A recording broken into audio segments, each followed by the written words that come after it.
Kemerdekaan Indonesia yang masih seumur jagung pada tahun 1945 menuai berbagai tantangan yang sangat luar biasa akibat Perang Dunia Kedua. Ketika Sekutu menjalankan misi internasionalnya di bawah komando Lord Mountbatten, misalnya, bersama dengan Allied Force Netherlands East Indies atau AFNI pimpinan Jenderal Sir Philip Christison mengurus tawanan perang dan pelucutan tentara Jepang di daerah Sumatera dan Jawa. Kala itu, di Indonesia terdapat sekitar 70.000 tawanan perang dan interniran yang tersebar di seluruh Pulau Jawa. Tawanan yang hendak dibebaskan Sekutu itu dikenal dengan sebutan Allied Prisoner of War and Internment atau APWI yang ditahan di kamp-kamp tawanan daerah.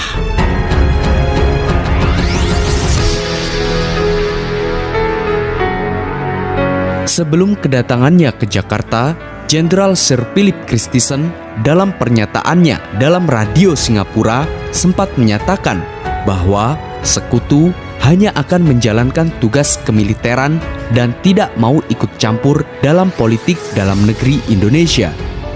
Oleh karena itu, kedatangan Sekutu dan Belanda ini, bangsa Indonesia termasuk rakyat wilayah Bandung menerima dan tidak melawan. Apalagi pihak Inggris berjanji tidak akan menyertakan tentara Nika di barisan pasukan Sekutu. Selain itu, Sekutu juga sepakat dengan pemerintah Republik Indonesia untuk melibatkan Tentara Keamanan Rakyat atau TKR dalam proses pengiriman bantuan perbekalan untuk tawanan APWI. Di lain sisi, kesepakatan Sekutu dan Belanda dalam Civil Affair Agreement membuat Inggris mengikut sertakan perwira pemerintahan sipil Hindia Belanda atau NIKA sekaligus kesatuan Belanda saat kedatangannya ke Jakarta. Karena sebelumnya ternyata pada tanggal 24 Agustus 1945 pemerintah Belanda melakukan serangkaian lobi dan kesepakatan dengan pemerintah Inggris bahwa wilayah Indonesia atau Hindia Belanda yang berhasil direbut Sekutu akan diserahkan tanggung jawab sepenuhnya kepada pemerintahan sipil Hindia Belanda atau NIKA. Otomatis, Sekutu melanggar janji kesepakatan dan pemerintahan sipil Hindia Belanda atau NIKA berencana akan menjajah kembali Indonesia. Bahkan kala itu Belanda memprovokasi Inggris bahwa TKR merupakan pasukan liar maupun ekstremis. Akhirnya, konflik antara Sekutu dan TKR di berbagai wilayah pun tidak terhindarkan.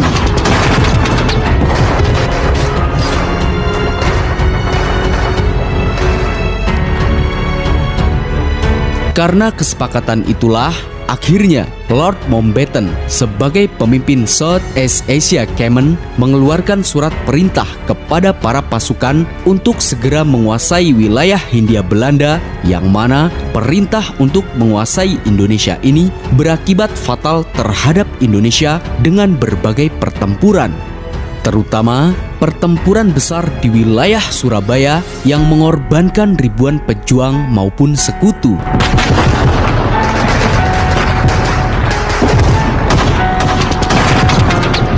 Karena peristiwa pertempuran di Surabaya ini, lambat laun kepercayaan Indonesia terhadap keberadaan Sekutu mulai meredup.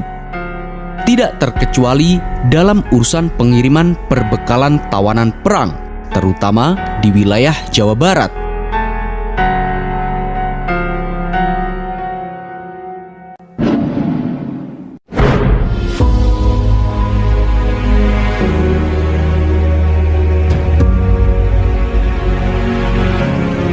November 1945, tanpa pemberitahuan kepada pihak pemerintah Republik termasuk pihak TKR, Sekutu mengirimkan perbekalan untuk para tawanan di Bandung dengan menggunakan kereta api menuju jalur Cikampek.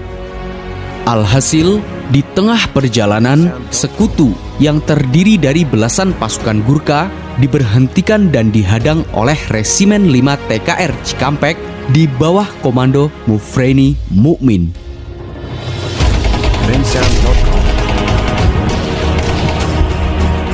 Pertempuran pun tidak bisa terhindarkan dengan tewasnya sebagian besar pasukan Inggris.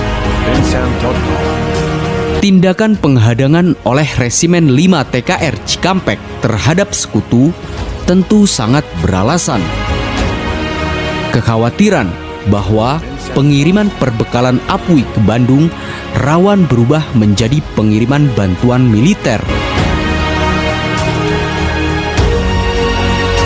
Untuk menghindari terulangnya peristiwa penghadangan ini, akhirnya markas besar sekutu kemudian memilih perjalanan alternatif menuju Bandung dengan melalui jalur darat Bogor, Sukabumi, dan Cianjur. Karena jalur ini dinilai aman dibanding dengan jalur kereta api Cikampek. Namun, karena sekutu melanggar kesepakatan dengan melakukan pengiriman perbekalan untuk tawanan APWI ke Bandung dengan tanpa melibatkan TKR, Perdana Menteri Indonesia Sultan Syahrir kemudian membahas masalah ini dengan Komandemen Jawa Barat dan Wali Kota Sukabumi. Dan disepakatilah bahwa konvoi pasukan sekutu yang melewati rute Bogor, Sukabumi, dan Cianjur harus dihadang oleh pasukan TKR.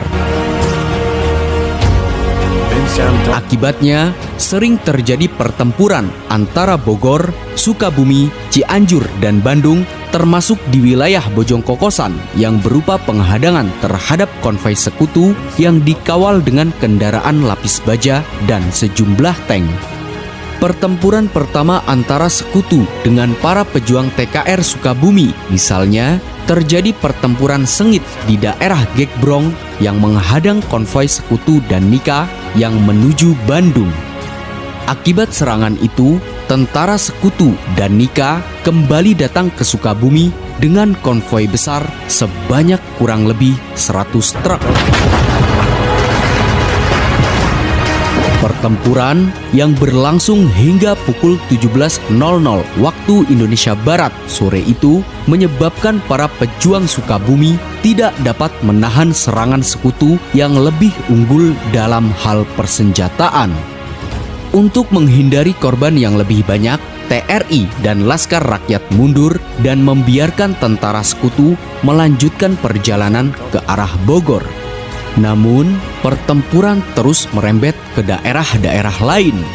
Pada tanggal 2 Desember 1945, misalnya, mulai terjadi pertempuran di daerah Bojongkokosan yang puncaknya pada tanggal 9 Desember 1945 terjadi pertempuran dahsyat antara pejuang dan sekutu dengan menghadang konvoi tentara sekutu menuju Bandung.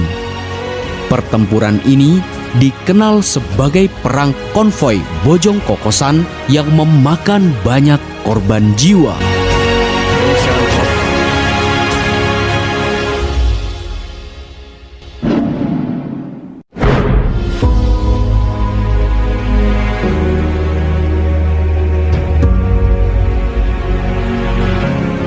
Sebelum melakukan penghadangan di Bojongkokosan, pejuang Indonesia sudah menyiapkan strategi dengan matang.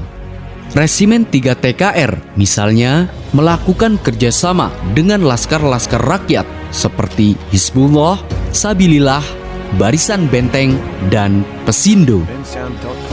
Peta penyerangan yang sepanjang 81 km dalam menghadang konvoi pasukan sekutu dan Nika disusun dalam 4 titik tempur, mulai dari Cigombong sampai Ciranjang. Titik utamanya terletak di Bojongkokosan. Penghadangan pertama ini sebenarnya menjadi barikade tipuan dan bertujuan mengacaukan konsentrasi tentara sekutu. Strategi itu didasari pertimbangan bahwa pasukan sekutu dan Nika dibekali dengan persenjataan yang lengkap, termasuk tank, panser, hingga pesawat tempur. Sementara pasukan Indonesia hanya berbekal senjata seadanya.